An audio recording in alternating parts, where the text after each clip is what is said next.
Cette capsule vous est présentée par la boutique Maixu pour vos peluches et articles décoratifs geek, ainsi que par Evo Retro, marque cool d'accessoires de jeux vidéo et de protecteurs pour mettre en valeur vos collections de figurines Funko Pop ou cartes Pokémon. Bonjour à toutes et à tous, ici Maxime pour Ciné Techno et aujourd'hui je vais faire la critique du film Last Night in Soho, une dernière nuit à Soho en combo 4K Ultra HD Blu-ray. Le film est réalisé par Edgar Wright et met en vedette Thomasin McKenzie, Anya Taylor-Joy, Matt Smith, Michael Adjao, Sinovi Carlson, Diana Rigg, Terrence Stamp et Rita Toshingham. Il est distribué par les studios Universal Pictures et vous pouvez vous le procurer en magasin depuis le 18 janvier 2022. Héloïse, une jeune Anglaise habitant en campagne, va déménager à Londres afin d'étudier au collège de mode et réaliser son rêve. Elle trouve la chambre idéale quand elle aménage chez une dame âgée. La chambre est unique car elle permet à Héloïse, le soir venu, de se projeter dans la peau d'une chanteuse ayant occupé la même chambre dans les années 60. Cette expérience vient l'inspirer jusqu'à ce que le rêve se transforme en cauchemar. Le réalisateur Edgar Wright avait habitué son public à des films humoristiques et colorés avec notamment Scott Pilgrim et Shaun of the Dead. Mais ce long métrage s'inscrit dans un tout autre répertoire, s'aventurant plutôt dans l'horreur et le mystère, tout en proposant des choix musicaux dynamiques à l'image du plus récent Baby Driver. Last Night in Soho débute avec une approche rappelant un peu un film d'adolescent pour se transformer en film de genre. Le résultat est particulièrement divertissant et envoûtant. Malgré une finale un peu trop prévisible qui n'arrive pas à maintenir le même ton que le reste du film, c'est un long métrage agréable qui fait rêver autant qu'il peut terrifier. En effet, il semble juste de diviser le film en trois parties.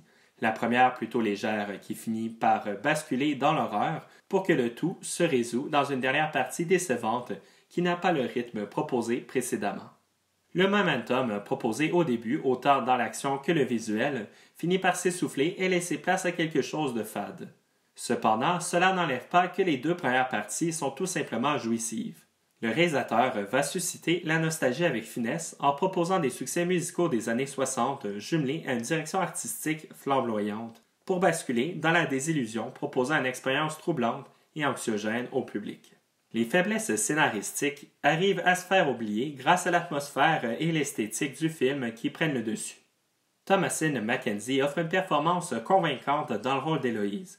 Elle transmet bien les émotions de son personnage et surtout va bien se mélanger avec Anya Taylor-Joy qui joue Sandy, l'alter ego du personnage dans les années 60. Justement, les actrices arrivent parfaitement à assumer la transformation, que ce soit d'une scène à une autre ou d'un plan à l'autre. Matt Smith, qui interprète Jack, arrive bien à susciter le charme et le mystère. Le personnage de Sinovi Carlson n'est pas inintéressant, mais il aurait certainement gagné à être développé pour s'éloigner de l'image caricaturale du bully typique. Il ne faudrait pas oublier de souligner la présence du trio anglais formé de Diana Rigg dans sa dernière performance à l'écran, Terrence Stamp et Rita Toshingham, qui ont marqué le cinéma anglais dans les années 60. Edgar Wright, à la réalisation, propose un film stylisé et ambitieux. Les costumes des scènes se déroulant dans les années 60 sont charmants et la direction artistique sublime. Le réalisateur utilise très bien la caméra, notamment quand il cherche à créer des effets de miroir, mettant en vedette ses deux actrices principales. Les choix musicaux proposant du Dusty Springfield, du Cilla Black et du James Ray restent en mémoire bien après le visionnement. D'ailleurs, la bande originale proposée par Stephen Price se colle parfaitement à ceux-ci, tout comme les performances vocales d'Anya Taylor-Joy, qui marquent autant pour sa voix que le visuel de la mise en scène. Le format 4K Ultra HD est idéal pour bien apprécier l'aspect visuel unique de Last Night in Soho. Le transfert met bien en valeur les divers environnements du film, autant la campagne lumineuse que la ville, que l'obscurité rouge et noire des moments plus sombres. Piste sonore et format l'image, l'audio est disponible en anglais Dolby Atmos, en français Dolby Numérique 5.1 et en espagnol Dolby Numérique plus 7.1 sur les deux formats. Il y a également une piste audio-description anglaise seulement sur le Blu-ray. Pour les sous-titres, ils sont disponibles en anglais pour malentendants, en français et en espagnol sur les deux formats. Pour le format l'image, le 4K est panoramique de ratio 2,39 par 1, Ultra HD, HDR10, Dolby Vision. Pour le Blu-ray, l'image est panoramique de ratio 2,39 par 1, haute définition 1080 pixels. Pour les suppléments, ils sont seulement disponibles en anglais.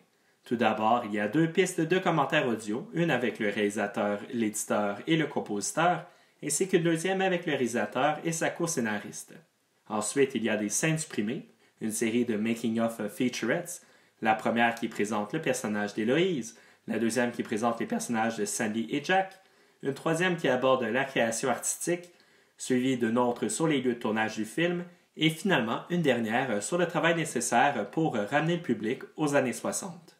Ensuite, il y a quelques petits segments extra qui abordent des défis techniques du tournage. Nous avons également le vidéoclip de la chanson Downtown et des bandes annonces. Pour conclure cette critique, Last Night in Soho offre une belle expérience malgré quelques faiblesses scénaristiques. Edgar Wright s'éloigne du ton humoristique pour lequel il est plus connu pour s'aventurer dans un univers fantastique et troublant. Le résultat montre que c'est à refaire. Ce long métrage devrait plaire aux amateurs de cinéma qui priorisent l'esthétique à l'histoire. Avec la belle quantité de suppléments, l'achat est une option intéressante pour les amateurs du réalisateur. C'était Maxime pour Ciné Techno. Merci beaucoup et surtout, bon visionnement.